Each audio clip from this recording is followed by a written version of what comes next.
رسوله الكريم وعلى آله الطيبين وأصحابه الطاهرين وأزواجه المطهرات أمهات المؤمنين وأولياء أمته الكاملين العارفين وعلماء ملته الراشدين المرشدين ومن تبعهم بإحسان إلى يوم الدين. أما بعد فأعوذ بالله من الشيطان الرجيم. بسم اللہ الرحمن الرحیم. قل لا اسألكم علیہ اجرا الا المودۃ فی القربى. صدق اللہ مولانا العظیم وبلغنا رسولہ النبی الامین الکریم ونحن علی ذلک من الشاہدین والشاکرین والحمد للہ رب العالمین. تمامی احباب انتہائی ذوق و شوق اور محبت و الفت کے ساتھ اپنے آقا و مولا حضور اکرم نور مجسم نبی مکرم شفیع معظم جناب محمد الرسول اللہ صلی اللہ تعالیٰ علیہ وسلم کی بارگاہ بکس پناہ میں ہدیہ درود و سلام کے طور پر قصیدہ بردہ شریف انتہائی عقیدت و ادب سے پیش فرمائیں. مولا یا صلی وسلم دائماً آباداً علی حبیبک خیر الخلق کلہم. مولا یا صلی وسلم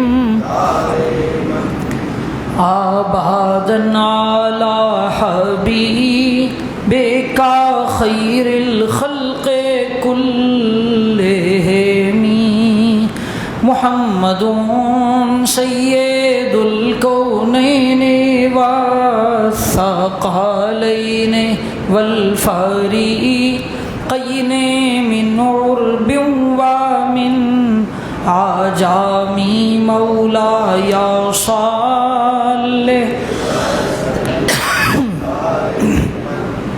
آباداً علی حبیب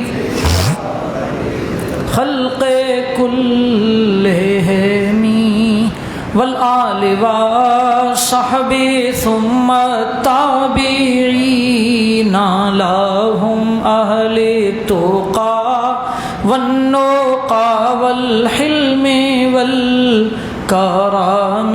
مولا یا صلی وسلم آباداً علی حبیبک خیر الخلق کل. ثم الرضا عن ابی بکر وعن عمر وعن علی وعن عثمان ذی الکرم. مولا یا صلی وسلم آباداً علی حبیبک خیر الخلق کلہم. اللہم صلی علی سیدنا مولانا محمد وعلی آل سیدنا مولانا محمد بارک وسلم. الحمدللہ آج جلسے ذکر شہادت اور شان اہل بیت کرام کے سلسلے کا یہ چوتھا پروگرام ہے، اور ہماری آج کی گفتگو حضرت مولا کائنات امیر المؤمنین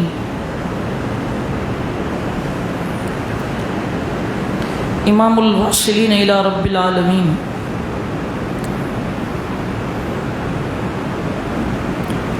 سیدنا علی مرتضیٰ شیر خدا مشکل کشا کرم اللہ تعالی وجہ الکریم کی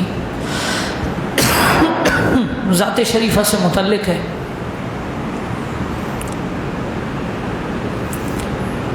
حضرت مولا کائنات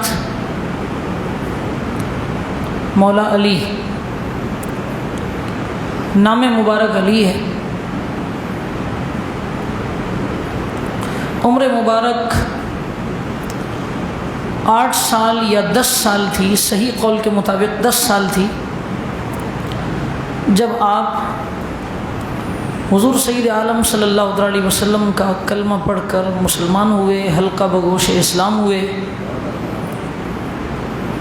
اور شروع اسلام لانے والوں میں بلکہ تحقیقی مذہب کے مطابق سب سے پہلے حضرت خدیجۃ الکبریٰ کے بعد سب سے پہلے ایمان لانے والی ہستی حضرت مولا کائنات مولا علی ہیں۔ فرمایا کرتے تھے رسول اللہ صلی اللہ علیہ وسلم نے اعلان نبوت پیر کو کیا،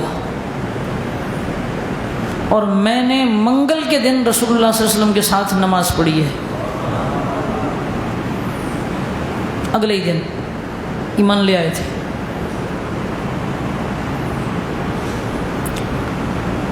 اعلیٰ حضرت امام اہل سنت حضور سیدی امام احمد رضا بریلوی رحمۃ اللہ تعالی علیہ نے حضرت مولا کائنات مولا علی کی شان میں ایک رسالہ لکھا ہے، اس کا مختصر نام عرض کر دیتا ہوں، تنزیہ المکانۃ الحیدریہ۔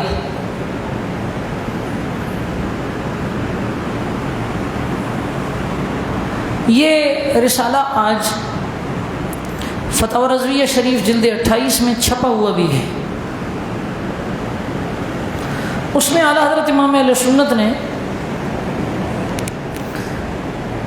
حضور سیدنا علی مرتضیٰ کرم اللہ تعالی وجہ الکریم سے متعلق جو ابتدائی اور بڑی پیاری، بڑی وجدانی، بڑی عرفانی، بڑی روحانی بات لکھی وہ یہ کہ حضرت مولا کائنات مولا علی ان نفوس قدسیہ میں سے ہیں جو ہمیشہ سے مسلمان، ہمیشہ تک کے مسلمان، جن پر ایک آن کے لیے بھی کفر طاری نہیں ہوا۔ باقی صحابہ کرام علیہم رضوان تو کچھ عرصہ کفر کی طرف رہ کر اسلام قبول کر گئے نا، حضرت مولا کائنات مولا علی پر ایک لمحے کے لیے بھی کفر طاری نہیں ہوا۔ میں اعلیٰ حضرت کے کلام کا مفہوم اور خلاصہ عرض کروں گا۔ حضرت علی کی شان بیان کرتے ہوئے فرماتے ہیں حضرت علی وہ ہیں پیدائش سے پہلے بھی مسلمان، پیدائش سے لے کر سن شعور اور تک پہنچنے تک بھی مسلمان، سن شعور سے سن بلوغ تک پہنچنے تک بھی مسلمان، اور سن بلوغ سے لے کر اپنی وفات تک مسلمان، وفات سے لے کر دخول جنت اور قیامت تک مسلمان۔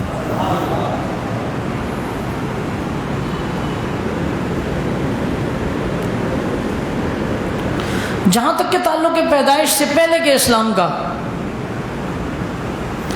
اس اسلام کو اسلام میثاقی کہتے ہیں۔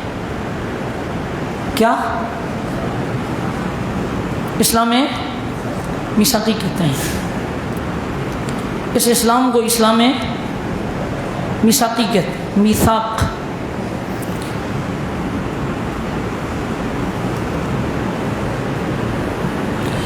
میثاق یہ ہے، میثاق کے لفظی معنی ہوتے ہیں عہد، پختہ وعدہ۔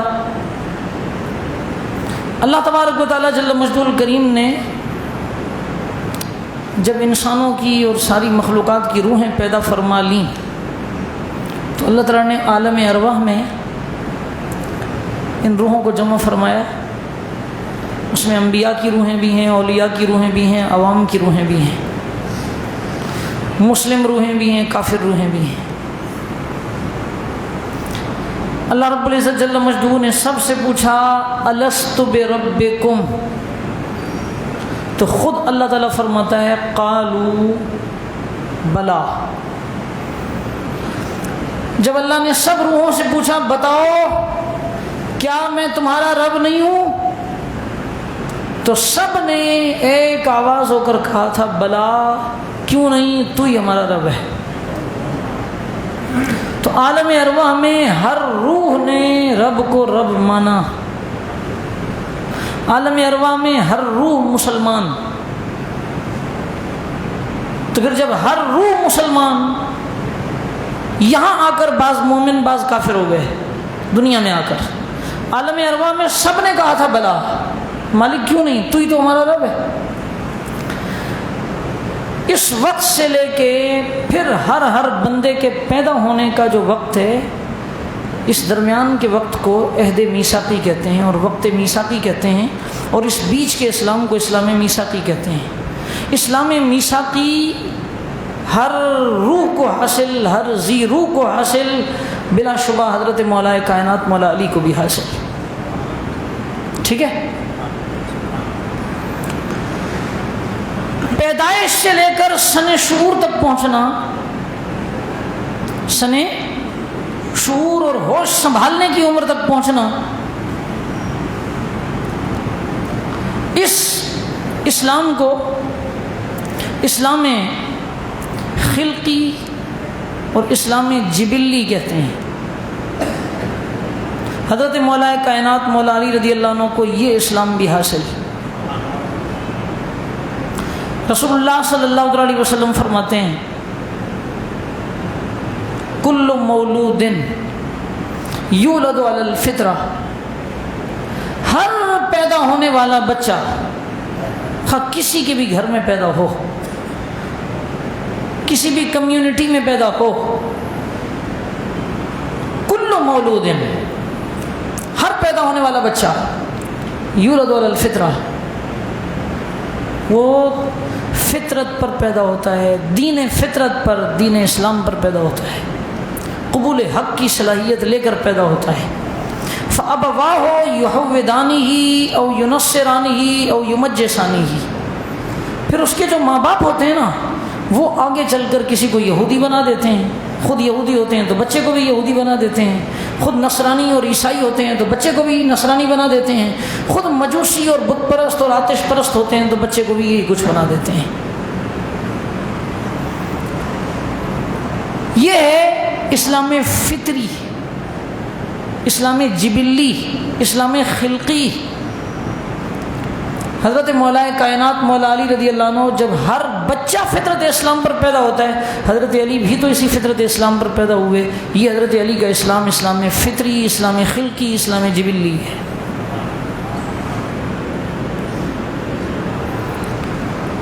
پھر سن شعور سے لے کر بلوغ تک کا دور لے لیجئے۔ بچہ بالغ ہوتا ہے کم سے کم 12 سال کی عمر میں، زیادہ سے 15 سال کی عمر میں۔ بچے کے سن شعور کو پہنچنے کی عمر ہے 5 سے 7 سال۔ کوئی 5 سال میں ہوش سنبھال لیتا ہے، کوئی سمجھدار ہوتا ہے تو 5 سال میں، 6 سال میں، 7 سال میں اچھا خاصا ہوش سنبھال لیتا ہے۔ یہاں سے لے کے بلوغت کا جو اسلام ہے،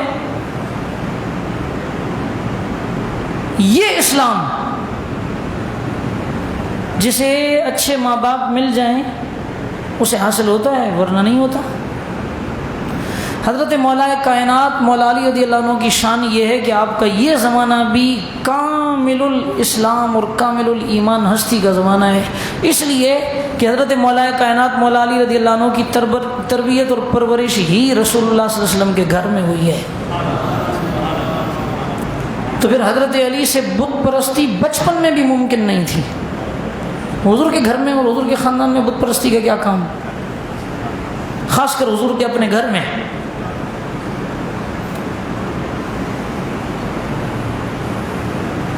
یہ اسلام شعوری ہے، اور بالغ ہونے سے لے کر موت تک کا اسلام، یہ اسلام تکلیفی ہے۔ یہ وہ اسلام ہے جس کا انسان کو پابند کیا گیا ہے۔ بلا شبہ حضرت علی اس سارے دور میں بھی مسلمان،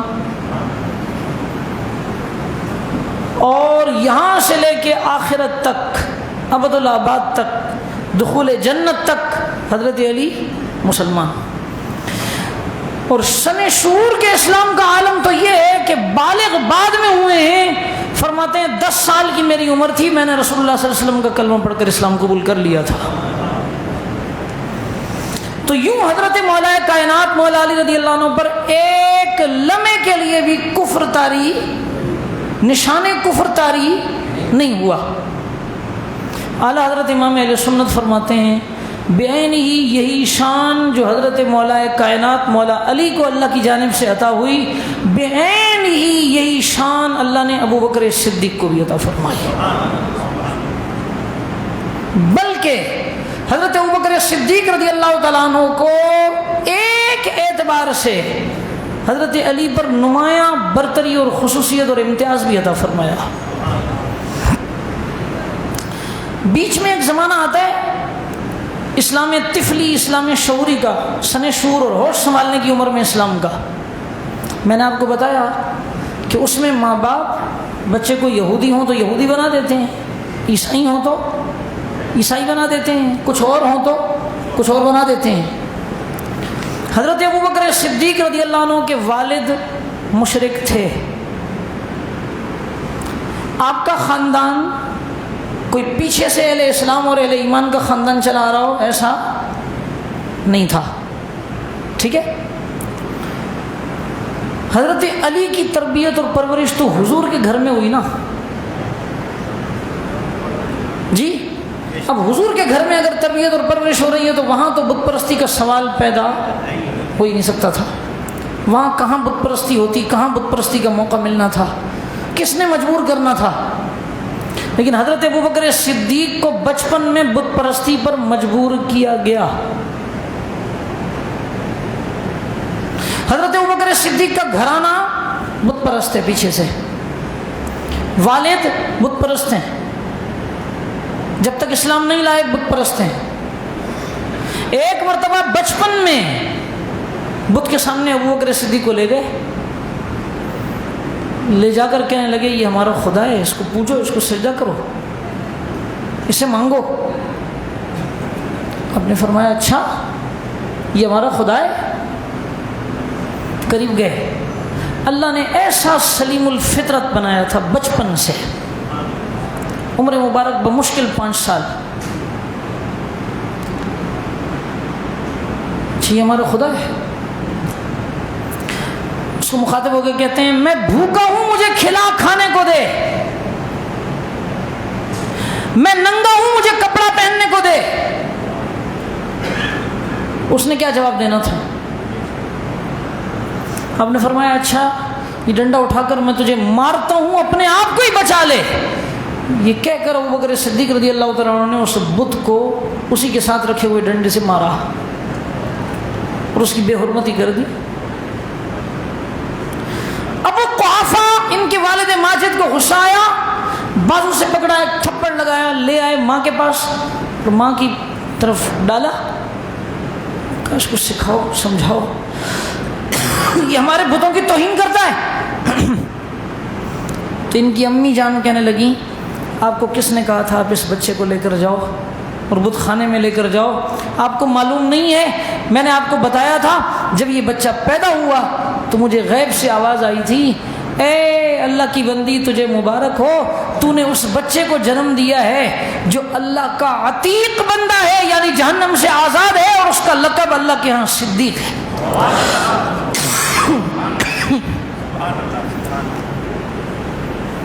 حضرت ابوبکر صدیق کو بت پرستی کے سارے سامان ملے، انہیں مجبور کیا گیا، لیکن اس کے باوجود ان سے بت پرستی سرزد نہیں ہوئی۔ حضرت علی رضی اللہ تعالیٰ عنہ کی پرورش حضور کے گھر میں ہوئی، بت پرستی کا کوئی سامان نہیں مل سکتا تھا، لیکن ابوبکر صدیق کو ملا۔ حضرت علی کا بچنا فطری تھا، سمجھ میں آتا تھا۔ حضرت ابوبکر صدیق کا بچنا خالصتاً لوجہ اللہ ہے، خالصتاً اللہ کی دین ہے، اللہ کی عطا ہے۔ یوں اس نقطے پر پہنچ کر حضرت ابوبکر صدیق حضرت مولا کائنات مولا علی سے بھی امتیازی شان کے مالک ہیں۔ باقی تمام اوصاف میں حضرت علی اور حضرت ابوبکر صدیق مشترک ہیں۔ یہ بات آپ کی سمجھ میں آئی؟ اللہ تبارک و تعالیٰ نے متعدد خصوصیتوں سے نوازا ہے۔ تھوڑا سا یہ سمجھ لیں، آپ لوگ اہل سنت و جماعت ہیں، اور یہاں شعوری بات سننے کے لیے آتے ہیں، تو میں آپ کی خدمت میں ایک نقطہ اور بھی رکھ دوں۔ چلیے اس نقطے سے پہلے ایک بات، ابھی آپ نے جو کچھ سنا، علماء نے لکھا ابو بکر صدیق بھی صدیق ہیں، حضرت مولا کائنات مولا علی بھی صدیق ہیں۔ ہم صرف ابو بکر صدیق کو صدیق نہیں مانتے، اہل سنت مولا علی کو بھی صدیق مانتے ہیں۔ حضرت مولا علی بھی صدیق ہیں اور حضرت ابو بکر صدیق بھی صدیق ہیں۔ فرق کیا ہے؟ مولا علی صدیق اول ہیں، اعلیٰ حضرت فرماتے ہیں ابو بکر صدیق اکبر ہیں۔ سو اعلیٰ حضرت لکھتے ہیں اہل سنت صدیق اول کو بھی مانتے ہیں، صدیق اکبر کو بھی مانتے ہیں۔ سبحان اللہ، سبحان اللہ۔ صدیق اول، صدیق اسے کہتے ہیں جو نبی کی سب سے پہلے تصدیق کرے، اوروں سے پہلے تصدیق کرے۔ ابو بکر صدیق نے مردوں میں اوروں سے پہلے تصدیق کی، علی مرتضیٰ نے بچوں میں اوروں سے پہلے تصدیق کی، بلکہ تحقیق یہ ہے کہ صنف مرد اور صنف عورت کو اگر لیا جائے تو مردوں میں سب سے پہلا مومن ہے ہی مولا علی۔ جن دنوں حضور صلی اللہ علیہ وسلم نے اعلان نبوت کیا، ابو بکر صدیق مکہ مکرمہ میں نہیں تھے، وہ سفر تجارت کے سلسلے میں یمن گئے ہوئے تھے، واپس آئے، پتہ چلا حضور نے اعلان نبوت کیا ہے۔ حضور کے اعلان نبوت کیے ہوئے 2 دن یا 3 دن گزر چکے تھے، لیکن حضرت علی فرماتے ہیں حضور نے اعلان نبوت پیر کو کیا اور میں نے منگل کو حضور کے ساتھ نماز پڑھی تھی۔ یوں ابو بکر صدیق صدیق اکبر ہیں۔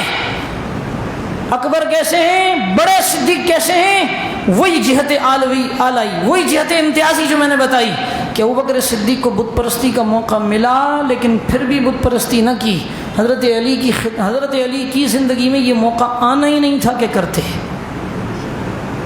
کمال یہ ہوتا ہے کہ کسی کو برائی پہ لگایا جائے اور کوئی اپنی سلیم الفطرتی سے برائی سے رک جائے۔ یوں حضرت ابوبکر صدیق اکبر ہیں اور حضرت مولا علی پہلے ایمان لانے والے ہیں، اس لیے صدیق اول ہیں۔ اعلیٰ حضرت فرماتے ہیں ہم صدیق اول کو بھی مانتے ہیں، صدیق اکبر کو بھی مانتے ہیں۔ یوں حضرت علی کو بھی صدیق مانتے ہیں، حضرت ابوبکر صدیق کو بھی صدیق مانتے ہیں۔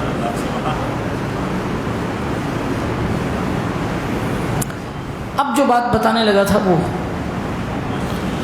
اللہ تبارک و تعالیٰ نے حضرت مولا کائنات کو متعدد خصوصیتوں سے نوازا۔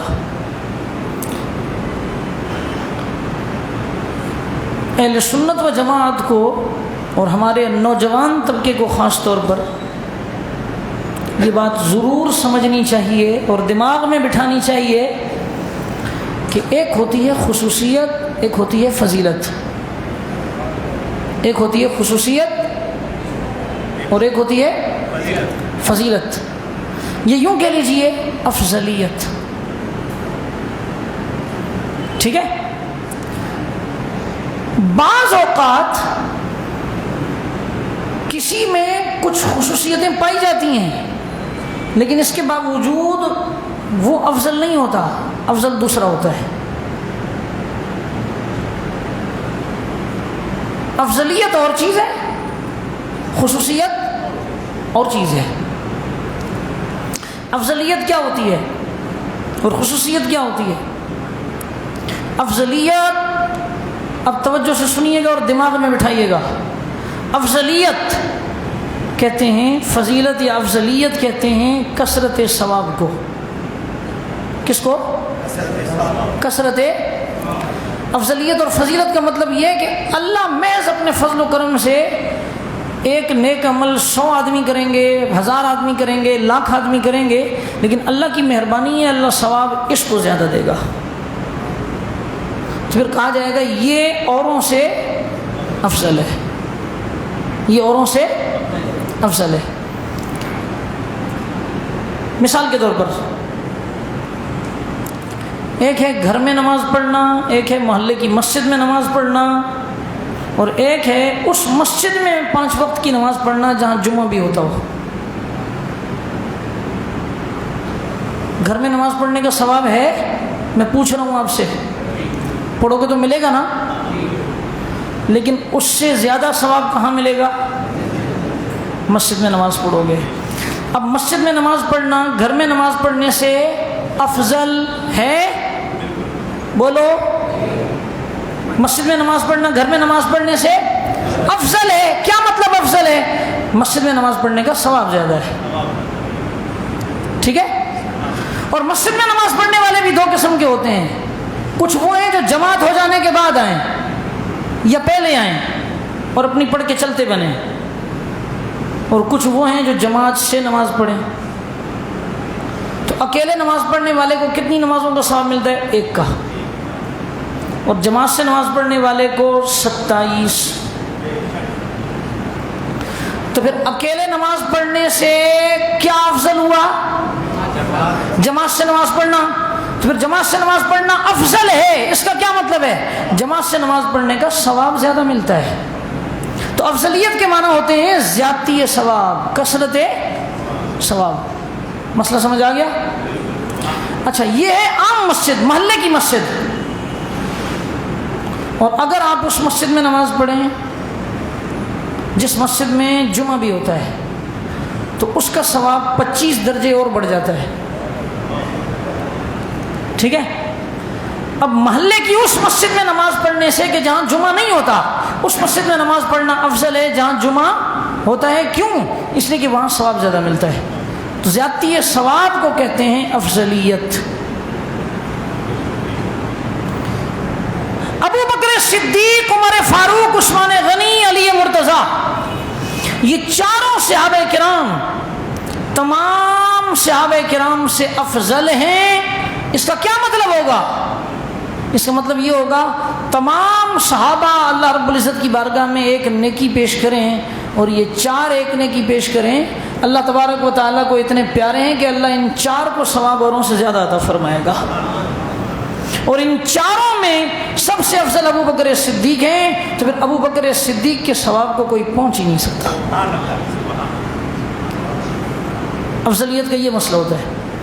اور خصوصیت کیا ہوتی ہے؟ خصوصیت وہ ہوتی ہے جو کسی ایک بندے میں پائی جائے دوسرے میں نہ پائی جائے۔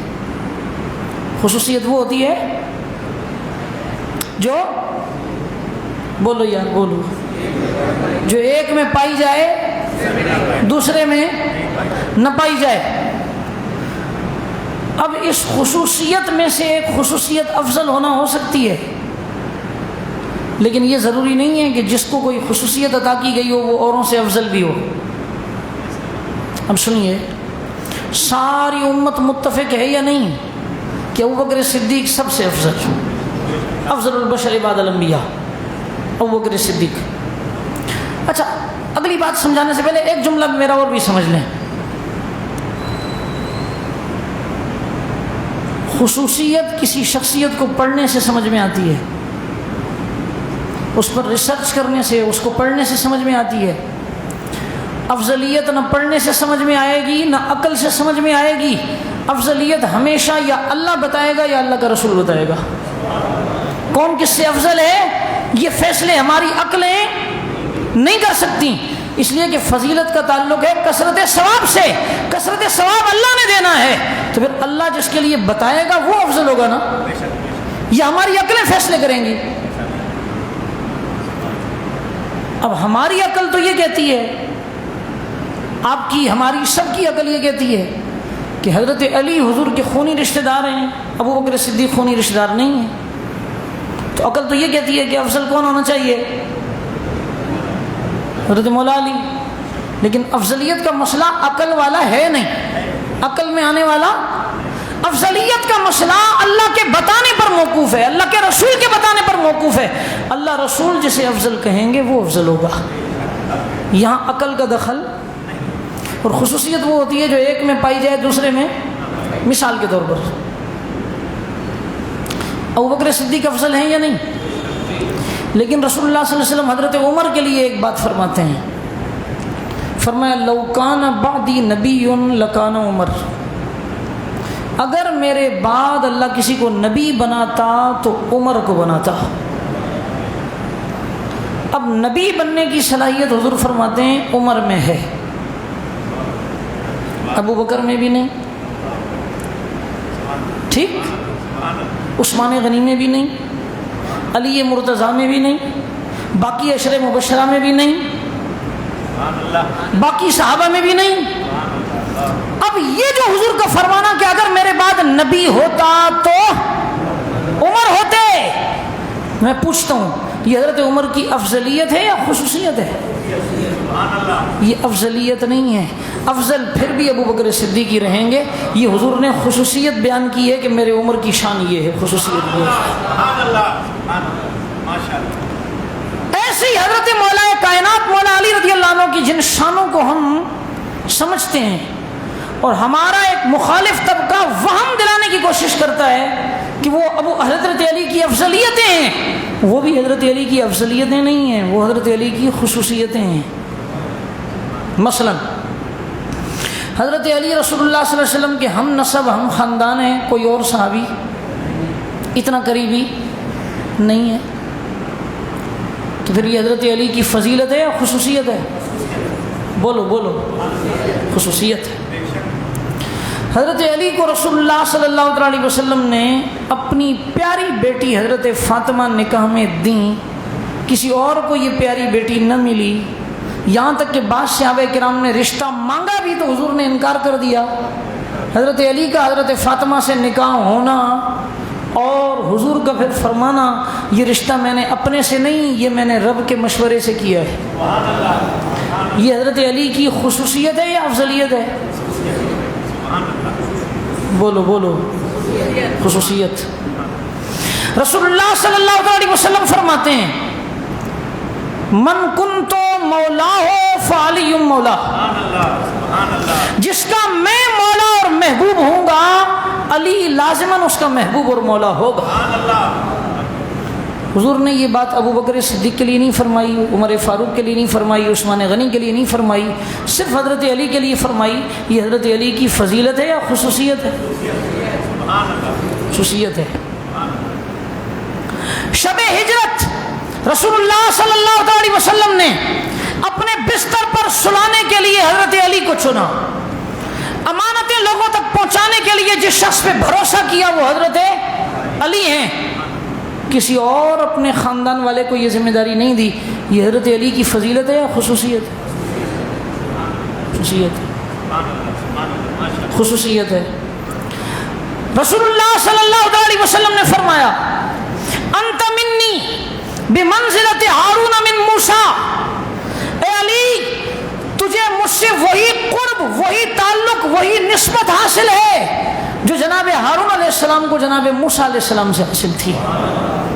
غیر انہ لا نبی بعدی، بس ہارون علیہ السلام نبی تھے، میرے بعد کوئی نبی نہیں آنا، تم سمیت کوئی نبی نہیں بنے گا، ورنہ تم قریب ہونے میں میرے ایسے ہی ہو جیسے ہارون علیہ السلام موسیٰ علیہ السلام کے قریب تھے. حضور کا یہ فرمانا حضرت علی کی خصوصیت ہے یا فضیلت ہے؟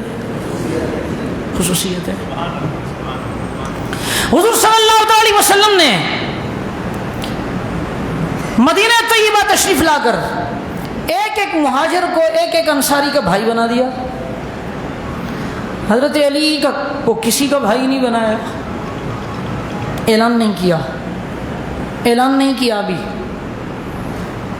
کبھی اعلان نہ کر کے بھی کچھ بتایا جاتا ہے، کان کھڑے کیے جاتے ہیں. 10 آدمیوں کو کہا گیا جی یہ بھی اچھے آدمی ہیں، یہ بھی اچھے آدمی، یہ بھی اچھے آدمی، یہ بھی، سامنے بیٹھے ہوئے کو بھول گئے. اب سامنے والا بیچارہ کہے گا میرا بھی تو نام آئے جی. اتنے میں اعلان کرنے والے نے کہا یہ جو سامنے بیٹھا ہے نا یہ میرا سب سے پیارا ہے. اب اس کے بھی کان کھڑے ہوں گے، سننے والوں کے بھی کھڑے ہوں گے، ہوگا نا. حضور صلی اللہ علیہ وسلم نے ایک ایک مہاجر کو ایک ایک انصاری کا بھائی بنا دیا. حضرت علی کو بظاہر کسی کا بھائی نہیں بنایا. حضرت علی کو گلا، حضور سے عرض کی یا رسول اللہ آپ نے ہر صحابی کے درمیان مواخات اور بھائی چارہ قائم کیا، یا رسول اللہ مجھے حضور نے کسی کا نہیں بھائی بنایا. تو حضور صلی اللہ علیہ وسلم فرمایا علی انت اخی فی الدنیا والآخرہ، تجھے میں کس کا بھائی بنانے لگا ہوں. سن علی تو دنیا میں بھی میرا بھائی، آخرت میں بھی میرا بھائی. اب بتاؤ یہ حضرت علی کی فضیلت ہے یا خصوصیت ہے؟ خصوصیت ہے. ٹھیک ہے. حضور سید عالم صلی اللہ علیہ وسلم نے ایک موقع پر فرمایا ہر شخص کی نسل کو اللہ تبارک و تعالیٰ نے اس کی اولاد سے آگے چلایا، اور اللہ نے میری نسل کو علی ابن ابی طالب کی پشت میں رکھا ہے. میری نسل علی ابن ابی طالب سے چلے گی، ان کے بچے میرے بچے ہوں گے. اس لیے تو اعلیٰ حضرت امام اہل سنت نے بڑے عشق و محبت والے انداز میں حضرت علی پر خراج تحسین پیش کرتے ہوئے، عقیدتوں منقبتوں کے نذرانے پیش کرتے ہوئے کہا: اصل نسل صفا وجہ وصل خدا. نسل صفا، نسل پاک مصطفیٰ کی اصل اور بنیاد کون ہے؟ مولا علی ہے. اور مولا علی کا روحانی مقام کیا ہے؟ کا مقام روحانی یہ ہے کہ وجہ وصل خدا، اللہ سے کوئی علی کے بغیر مل نہیں سکتا. روحانیتوں کے جتنے مرتبے اور مدارج طے ہوں گے مولا علی کے فیض اور نگاہ سے طے ہوں گے. اصل نسل صفا وجہ وصل خدا، باب فصل ولایات پہلا کو سلام مصطفیٰ جان رحمت کو سلام شمع بز میں.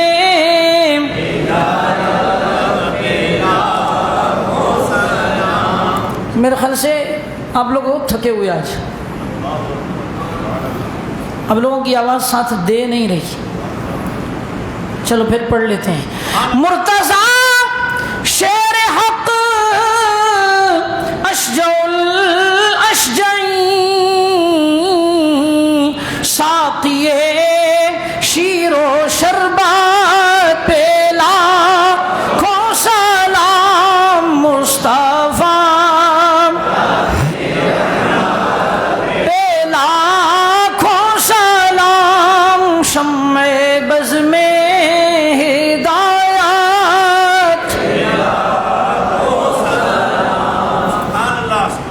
فرمایا ہر بندے کی نسل اللہ نے اس کی پشت میں رکھی ہوتی ہے. میری نسل اللہ نے علی ابن ابی طالب کی پشت میں رکھی. بتاؤ یہ حضرت علی کی خصوصیت ہے یا فضیلت ہے؟ خصوصیت ہے.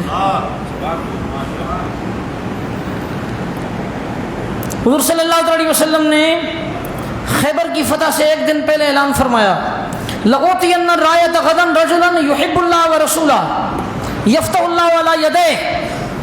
کل میں جھنڈا اس شخص کے ہاتھ میں تھماؤں گا جو اللہ سے بھی محبت کرتا ہے، اللہ کے رسول سے بھی محبت کرتا ہے، اور اللہ اس کے ہاتھ پہ خیبر فتح بھی کر دے گا. اگلے دن خیبر حضرت علی کے ہاتھ پہ فتح بھی ہو گیا. حضور صلی اللہ علیہ وسلم نے ایک دن پہلے جو حضرت علی کے اس اعزاز کا اعلان کیا تھا، یہ حضرت علی کی فضیلت ہے یا خصوصیت ہے؟ خصوصیت ہے. خصوصیت ہے. ٹھیک ہے. تو فضیلت اور خصوصیت میں یہ فرق سمجھنا چاہیے جو عموماً ہمارے نوجوانان اہل سنت بلکہ ہمارے باشعور اہل سنت کو بھی معلوم نہیں ہوتا اور اس کی طرف توجہ جاتی نہیں. لوگ ان خصوصیتوں کو فضیلتیں بنا کر ہماری عقلوں سے کھیلتے ہیں اور کہتے ہیں دیکھو حضرت علی کی اتنی شانیں، یہ شانیں، یہ شانیں، یہ شانیں، یہ شانیں، یہ شانیں، یہ ابو بکر کے پاس بھی نہیں، یہ عمر کے پاس بھی نہیں. پتہ چلا علی افضل. وہ یہ شانیں بتا کر ہمارے دین، ہمارے ایمان پر اور جن نظریات پر 1400 سال سے امت متفق چلی آ رہی ہے وہ نظریات پہ ڈاکہ ڈالتے ہیں. ان سازشوں سے بچنا چاہیے. عقل کی مار دیتے ہیں. ہم نے آپ کو بنیاد بتا دی ہے، یاد رکھ لو. فضیلت کبھی بھی عقل سے طے نہیں ہوتی، فضیلت اللہ اور اس کے رسول کے بتانے سے طے ہوتی ہے. اور رسول اللہ صلی اللہ علیہ وسلم فرماتے ہیں ما طلعت الشمس علی احد افضل من ابی بکر و عمر، اور بعض روایتوں میں افضل من ابی بکر سوى النبیین والمرسلین، اور کما قال صلی اللہ علیہ وسلم، فرمایا انبیاء اور مرسلین کو چھوڑ کر ابو بکر سے افضل انسان پر سورج طلوع ہی نہیں ہوا. یہ حضور بتاتے ہیں. تو جب حضور ابو بکر صدیق کو افضل کہتے ہیں تو ہم اور آپ اپنی عقلیں لڑانے والے کون ہوئے؟ اہل سنت کا مذہب ہے عقل قرباں کن بپیش مصطفیٰ. ان باتوں کو بتا کر فضیلت اور خصوصیت کا جھانسا دیا جاتا ہے. حضرات محترم، یہ ان کا ظاہری مقام ہے. ان کا روحانی مقام کیا ہے؟ روحانی مقام کیا ہے؟ ایک بات عرض کر کے اپنی بات آگے بڑھاتا ہوں. حضرت مولا کائنات کا روحانی مقام یہ ہے، اولیاء کے مختلف درجے ہوتے ہیں. اولیاء کے اللہ تعالیٰ عام آدمیوں میں سے کسی کو ولی بنا دیتا ہے، پیارا بنا لیتا ہے، پھر ان پیاروں کو اللہ تعالیٰ کسی اونچے درجے میں شامل کرے تو نجیب بناتا ہے، نقیب بناتا ہے، پھر انہیں اطراف میں سے بناتا ہے، انہیں افراد میں سے بناتا ہے، انہیں اوتاد میں سے بناتا ہے، انہیں ابدال میں سے بناتا ہے، انہیں قطب جس کی جمع اقطاب آتی ہے ان میں سے بناتا ہے، پھر قطبوں سے بھی بڑھ کر غوث بناتا ہے، اور غوثوں سے بھی بڑھ کر غوث اعظم بناتا ہے، اور غوث اعظم پر ولایت کی پرواز ختم ہو جاتی ہے. اس سے اونچی کسی کی پرواز نہیں. لیکن غوث اعظم کون بنتا ہے؟ کس کو بنایا جاتا ہے؟ اہل تصوف کی بہت سی جماعتوں نے، بہت سے نفوس قدسیہ نے لکھا اس امت کے سب سے پہلے غوث امام ربانی مجدد الفسانی نے بھی لکھا، دیگر علماء نے، اعلیٰ حضرت امام اہل سنت نے بھی صراحت کی، اس امت کے سب سے پہلے غوث اعظم ابو بکر صدیق. اونچا کہو. ابو بکر صدیق کے بعد عمر فاروق اس امت کے دوسرے غوث اعظم، عمر فاروق کے بعد عثمان غنی اس امت کے تیسرے غوث اعظم، عثمان غنی کے بعد علی مرتضیٰ اس امت کے چوتھے غوث اعظم. جو ترتیب ان میں خلافت کی وہی ترتیب ان میں روحانیت، ولایت، غوثیت کی. اب کمال کی بات یہ ہے، حضرت علی کے بعد جتنوں کو غوث اعظم بنایا گیا، یہ جتنے امامان اہل بیت ہیں نا، حضرت امام حسن، حضرت امام حسین، حضرت امام زین العابدین، حضرت امام محمد باقر، حضرت امام جعفر صادق، حضرت امام موسیٰ کاظم، حضرت امام علی رضا، حضرت امام علی تقی، حضرت امام علی نقی، حضرت امام علی نقی کے بعد حضرت امام محمد جواد بھی، اور آگے چلتے چلتے حضرت حسن عسکری تک، بیچ میں اور بھی ہیں، حضرت حسن عسکری تک. اور حضرت حسن عسکری کے بعد حضور سیدنا شیخ عبد القادر غوث اعظم جیلانی،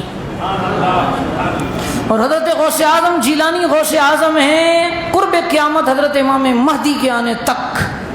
اس امت کے آخری غوث اعظم حضرت امام مہدی ہوں گے. یہ سارے غوث اعظم حضرت علی کی اولاد ہے. حضرت علی کا روحانی مقام یہ ہے کہ اللہ تبارک و تعالیٰ نے ایسی روحانی پروازیں عطا فرمائیں کہ غوث اعظم بھی غوث اعظم بعد میں بنے گا، پہلے ان سے نسبی تعلق جوڑے.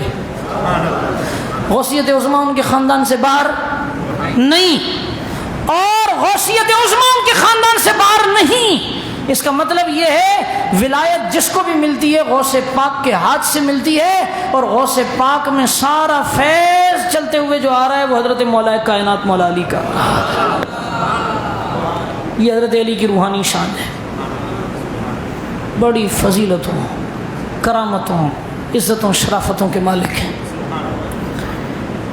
میں ایک اپنے مطالعے اور اپنے حاصل مطالعہ کے طور پر ایک نچوڑ آپ کے سامنے پیش کرتا ہوں. یہ باتیں آپ کو مختصر انداز میں بیان کر کے، یہ کیوں کر رہا ہوں آخری جملے جب کروں گا تو بتا دوں گا. ہم اپنی گفتگو کی آخرت کی طرف ہیں. آج ختم قادریہ شریف بھی ہے.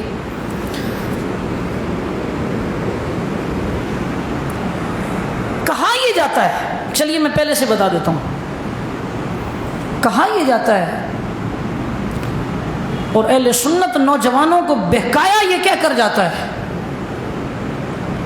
اہل سنت کی کتابوں میں، حدیث کی مستند کتابوں میں حضرت علی اور اہل بیت کی فضائل ہیں ہی نہیں.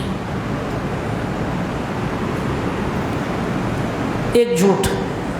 دوسرا جھوٹ، حضرت علی اور اہل بیت کرام سے اہل سنت کی کتابوں میں حدیثیں ملتی ہی نہیں ہیں. دوسرا جھوٹ.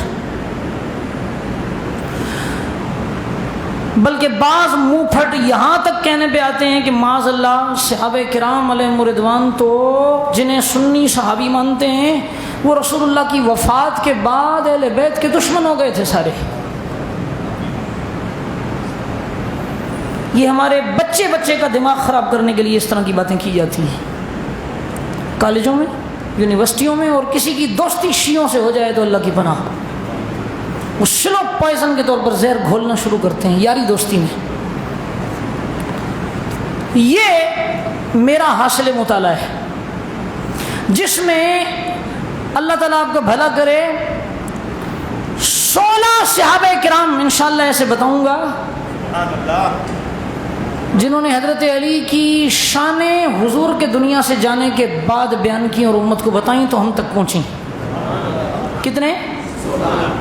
16 صحابہ کرام. ان میں سر فہرست حضرت سعد بن ابی وقاص رضی اللہ تعالیٰ عنہ. رسول اللہ صلی اللہ علیہ وسلم نے جو فرمایا نا انت منی بمنزلت ہارون من موسیٰ، اے علی تمہیں مجھ سے وہی فضیلت اور وہی قربت حاصل ہے جیسی جناب ہارون کو جناب موسیٰ سے تھی.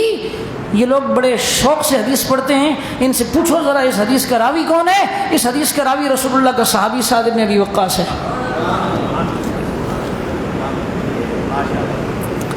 حضرت سہل بن سعد ساعدی رضی اللہ تعالیٰ عنہ، یہ جو خیبر فتح کرنے والی حدیث آپ سنتے ہیں، اس حدیث فتح خیبر کے راوی حضرت سہل بن سعد ساعدی، سہل بن سعد یہ اس کے راوی ہیں.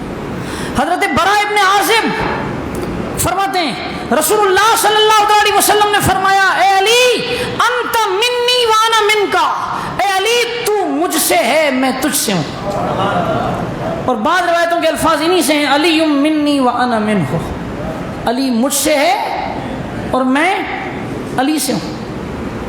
عمران ابن حسین اس حدیث کے بھی راوی ہیں جو ہم نے پڑھی. اور ایک اور جملہ رسول اللہ صلی اللہ علیہ وسلم فرمایا علی ولی کل مؤمن، علی ہر مومن کا پیارا ہے. ہر مومن علی سے پیار کرے گا. اس حدیث کی روایت عمران ابن حسین رضی اللہ عنہ نے کی. اور سنیے آپ زید ابن ارقم، یہ جو حدیث بڑے گرج کے پڑھتے ہیں من کنت مولا فعلی مولا، اس حدیث کا راوی کون ہے؟ اس حدیث کا راوی رسول اللہ کا صحابی زید ابن ارقم رضی اللہ تعالیٰ عنہ. اور سنیے حبشی ابن جنادہ، عبداللہ ابن عمر حضرت عمر کے بیٹے. آج لوگ کہتے ہیں کہ خلفائے راشدین اور اہل بیت میں اور صحابہ میں دشمنیاں تھیں. یہاں حضرت عمر کا بیٹا عبداللہ ابن عمر حضرت علی کی فضیلت رسول اللہ کی حدیث سنا کر بیان کر رہا ہے. عبداللہ ابن عمر فرماتے ہیں رسول اللہ صلی اللہ علیہ وسلم نے ارشاد فرمایا انت اخی فی الدنیا والآخرہ، اے علی تو دنیا میں بھی میرا بھائی ہے آخرت میں بھی میرا بھائی ہے. حضور نے جو یہ فرمایا تھا اس کے راوی عبداللہ ابن عمر ہیں، حضرت عمر کے بیٹے ہیں. اور چلیے حبشی ابن جنادہ علی منی وانا من علی، فرمایا یہ حدیث کہ علی مجھ سے ہے میں علی سے ہوں، اس کے ایک راوی حبشی ابن جنادہ رضی اللہ عنہ بھی. ابو سعید خدری رضی اللہ عنہ فرماتے ہیں وہ جو حدیث آئی کہ حضرت علی کی خصوصیت ہے، اچھا آپ نے ابھی نہیں آئی ہے میں نے اب پڑھوں گا. حضور صلی اللہ علیہ وسلم نے ایک موقع پر حضرت علی کو فرمایا علی میرے اور تیرے علاوہ کسی اور کو یہ جائز نہیں کہ اس پر غسل فرض ہو اور وہ مسجد میں داخل ہو سکے.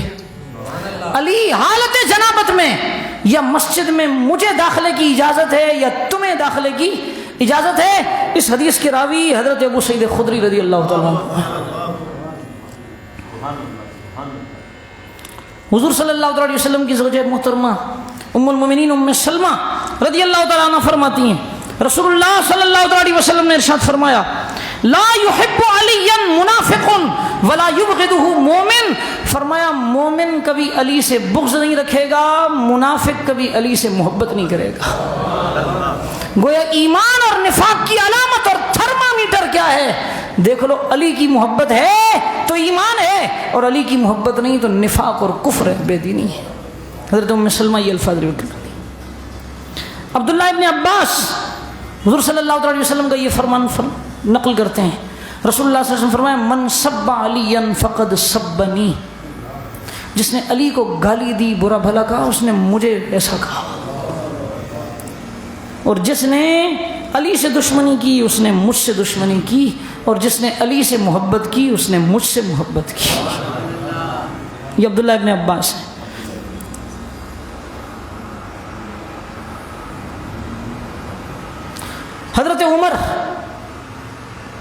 حضرت عمر کو کتنا بدنام کیا جاتا ہے۔ حضرت عمر حضرت علی کی شان بیان کرتے ہیں، کہتے ہیں رسول اللہ صلی اللہ علیہ وسلم نے ارشاد فرمایا جس نے علی کو دکھ دیا اس نے مجھے دکھ دیا، اور جس نے مجھ کو دکھ دیا، فرمایا جس نے مجھے دکھ دیا اس نے اللہ کو دکھ دیا۔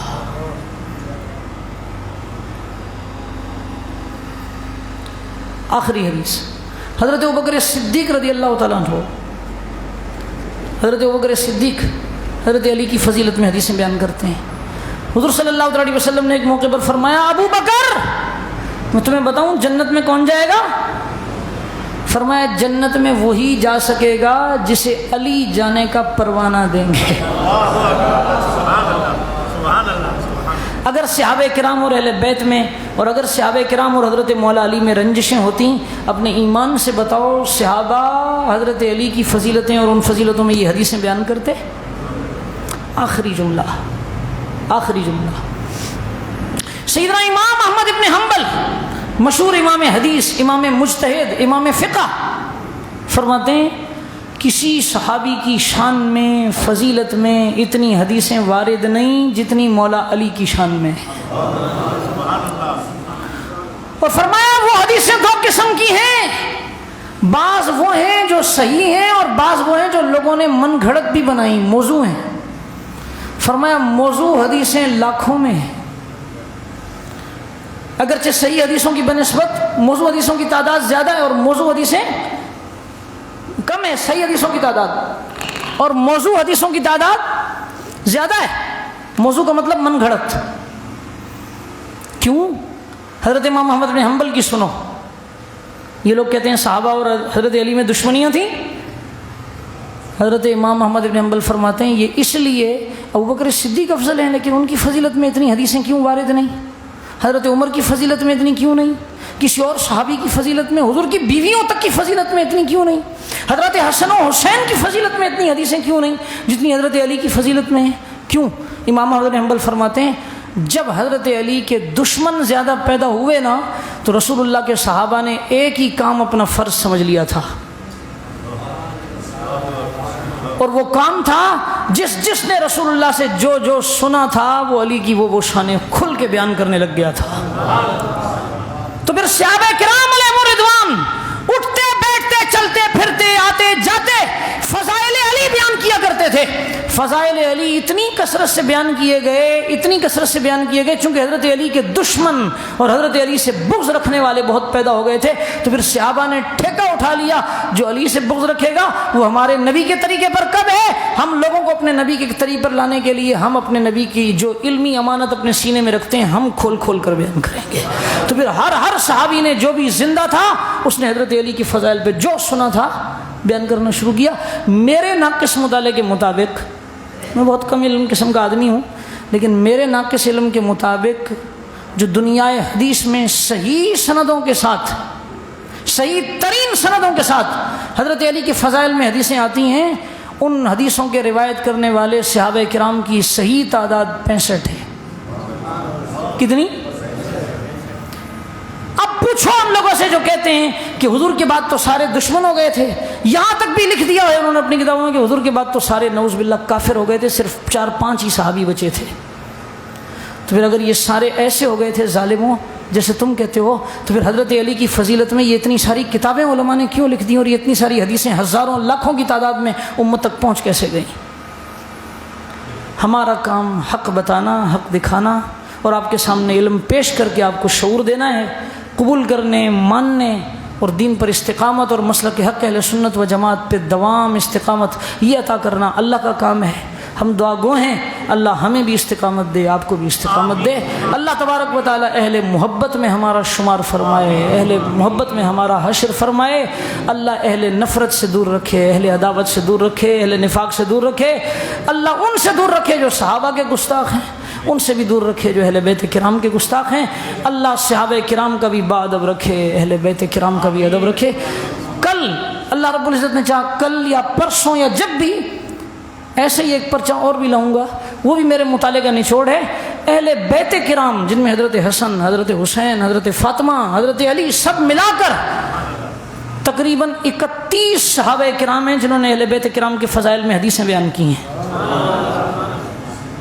کس منہ سے کہتے ہو صحابہ اور اہل بیت میں دشمنیاں تھیں؟ صحابہ کرام تو چڑھ چڑھ کر بڑھ بڑھ کر اہل بیت کرام کی شانیں اور فضیلتیں بیان کرتے تھے، اور اگر وہ بیان نہ کرتے تو آج امت تک پہنچتی کیسے؟ اللہ قبول حق کی توفیق عطا فرمائے۔ وآخر دعوانا الحمدللہ رب العالمین۔ اللہم صلی علی سیدنا مولانا محمد وعلی آل سیدنا مولانا محمد مبارک وسلم۔ اللہم ربنا آتنا فی الدنیا حسنہ وفی الآخرۃ حسنۃ وقنا عذاب النار۔ اللہم انا نسألک العفو والعافیہ والمعافاة الدائمہ فی الدین والدنیا والآخرہ۔ توفنا مسلمین والحقنا بالصالحین۔ وصلی اللہ تعالی علی خیر خلقہ سیدنا محمد وآلہ واصحابہ اجمعین برحمتک یا ارحم الراحمین۔ ختم قدریہ شریف بھی ہے۔